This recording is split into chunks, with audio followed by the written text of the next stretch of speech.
और ये साहब सीधा आपकी तरफ ही आ जाऊँ, पंडोरा बॉक्स जो है ये 4 दिन की खबरें, 4 दिन के तजिए। देखिए मेरा ख्याल ये है कि इस वक्त इंटरनेशनल सिचुएशन ऐसी थी कि जिसमें वेस्ट थोड़ा सा दबा हुआ था, तो उन्होंने अपने आप को थोड़ा सा उस खबरों से निकालने के लिए ये पंडोरा बॉक्स है। कल मैं अभी नाम देख रहा हूँ ना, प्यूटन की कंपनी निकलती है, लेकिन आप अंदाज़ा करें कि अमेरिकन जीडीपी जो है ये तकरीबन कुछ $16 ट्रिलियन की है। ठीक है। और केमन आइलैंड में अमेरिका के सरमायादारों ने तकरीबन $24 ट्रिलियन छुपा के रखे हुए हैं टैक्स इवेट करने के लिए। एक अमेरिका का सरमायादार नाम नहीं आता उसका, और वो चोरी करके वहाँ रखे हुए हैं और उसके ऊपर गुफ्तगू नहीं होती। तो इसका मतलब यह है, देखिए एक्वाडोर का नाम आ रहा था।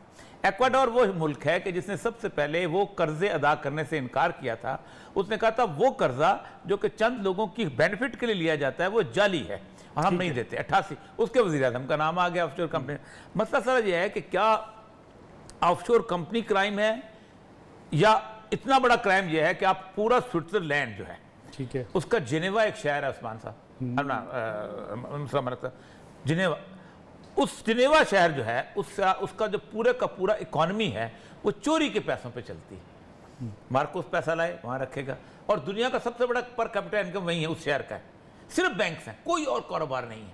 मार्कोस लेके आए, शाहरान लेके आए, फलाना लेके आए, उसका नेकलेस वाला केस वहाँ पर पहुँच। किसी का मैं पाकिस्तान का नाम नहीं लेता, मैं ओवरऑल बात करता हूँ।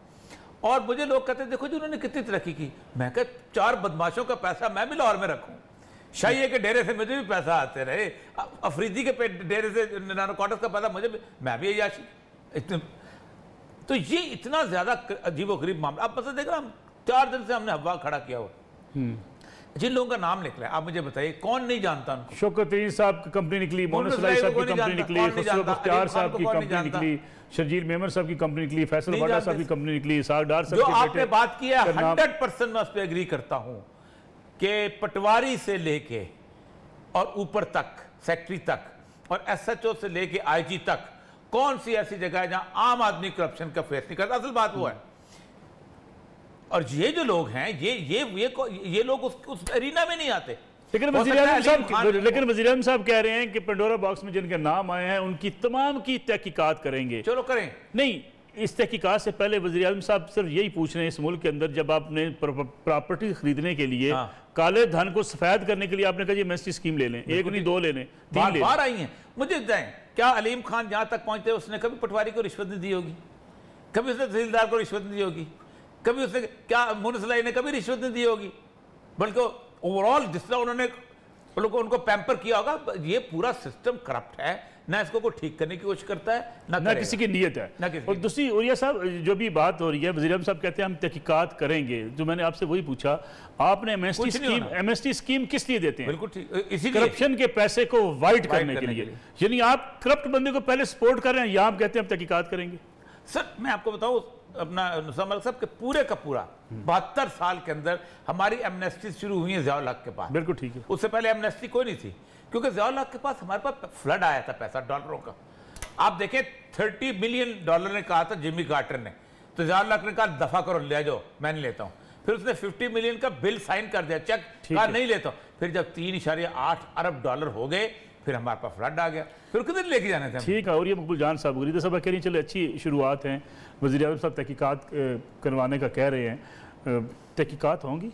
देखिए पाकिस्तान में और इंटरनेशनल ये जो तस्वर है ना कि वाइट कॉलर क्राइम को आप पकड़ सकते हैं, इट्स नेक्स्ट टू इम्पॉसिबल। ये वो है ना, इलेक्शन मेंबरी कौंसिल वजारत बनाए खूब आज़ादी ने फंदे, ये पूरे का पूरा जो कि कॉरपोरेट कल्चर है ना, इस कल्चर ने अपने इन चोरों को तहफ़्फ़ुज़ देने के लिए बहुत कुछ बना रखा हो। और अगर आप पाकिस्तान के अंदर आप मुझे बताएं, आप हर बंदे को पता है कि करप्शन हो रही है, आप मुझे 4 केस साबित करके दिखाएं किसी जगह पाकिस्तान के अंदर। साबित भी तो कुछ नहीं होता। अच्छा साबित हो पता है कैसे साबित होता है? फेक अकाउंट बनाया गया, एक बेचारा पटवारी बेचारा मिल गया या कोई और क्लर्क मिल गया, उसको कागज नोट दस्तखत कर नोट भेजे गए। मैंने एक बंदे का आपको बताऊं केस, एक आदमी जो था उसको उन्होंने $500 रुपये का नोट भेजा रिश्वत साइन करके। ठीक, मेरा अपना मैजिस्ट्रेट था वो जैसे ही उसको छापा पड़ा उसने 500 का नोट खा लिया, ऊपर से पानी पी लिया, वो एविडेंस खत्म हो गया।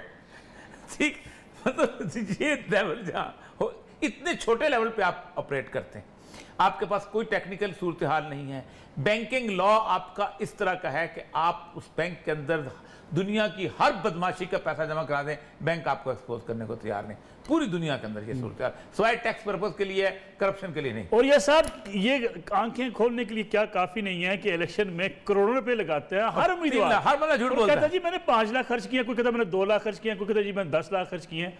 आप मुझे बताइए इससे ज्यादा झूठा पूरा मुल्क का निजाम कौन सा हो सकता है, जिसमें वो 3 लाख रुपया जो है वो सिर्फ उसने स्पीकर वाले को दिया होगा, वो जो उसने वो जॉकी लगाया होगा ना सारा कुछ, जो उसमें सिस्टम लगाया, ये जो है ना, ये मेरे एक जलसे के करोड़ रुपए दिए जाते हैं सिर्फ इस आजकल म्यूजिक सिस्टम, आपको म्यूजिक सिस्टम नहीं है, ये बड़े जदीद सिस्टम हो चुके हैं, अब वो डीजे बट नहीं, मैं सिर्फ ये कह रहा हूँ कि ये मेरे और आप लोगों के लिए एक ना मौका मिल गया है, हम 1 घंटा गुजारेंगे, गुफ्तगू करेंगे, करने के बाद हम रात करके सो जाएंगे, जी क्या बात है जी करप्शन के, वो अलीम खान निकल आया, फलाना निकल आया, फलाना, वो हंस रहे होंगे हमारे ऊपर कि ये क्या चीजें हैं यार, ये क्या लोग हैं, ये लोग कर क्या लेंगे हमारा। मैं सही कहता हूं, थ्रू आउट द वर्ल्ड एक दफा हुआ ये कि एक बंदा उसने तकरीर की, ये जो उसने 1920 में, कि आपने सारे सरमायादारों का पैसा टैक्स वेट करके अमेरिका का वहां रखा।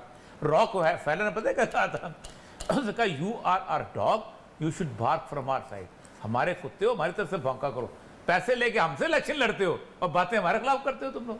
तो ये मकबूल जान साहब, ये जो कंसोर्शियम है, international consortium of investigative journalist, consortium आखिर चलाता कोई है, फिर ये इतनी बड़ी तहकीकात करवाता है, इस पर एक सरमाया भी लगता है। आप देखें पनामा को देखें ना, अचानक एक बंदा जो है जर्मनी के एक अखबार के अंदर एक इतना बड़ा बंडल दे के उसके अंदर वैन के अंदर आ जाता है कि जो मुझे बंडल मिला है इसको आप रखें अपने पास। ये सादा सी कहानी है। इसको कौन बंदा कौन है सर? बंदा है जॉर्ज सोरोस। ये वो शख्स है कि जिसने बैंक ऑफ इंग्लैंड डुबोया था, ये 3 नंबर का सरमायादार आदमी है, ठीक है। वो कहता है इसकी तहकीकात करो, पैसे मैं देता हूँ सारे, ठीक है, उसकी पेमेंट। अब ये सारे आप क्या समझते हैं, पाकिस्तान के जो लोग हैं, जो उमर चीमा साहब है, दूसरे तीसरे, ये कोई अल्लाह वास्ते का काम कर रहे हैं, मुफ्त काम कर रहे हैं? नहीं, दे आर पेड पीपल। ये international consortium of investigative journalist who page. ये अच्छा, मुझे ये समझ नहीं आती कि यूरोप के अंदर जहां सारे चोर इकट्ठे हुए हैं, जहां सारे चोरों का पैसा इकट्ठा हुआ है, वहां से कोई बंदा ऑफशोर कंपनी नहीं निकलती, इंग्लैंड से कोई नहीं निकलती, जर्मनी से कोई नहीं निकलती, फ्रांस से कोई नहीं निकलती। ये सारे ईमानदार हैं, दूध के धुले हुए हैं।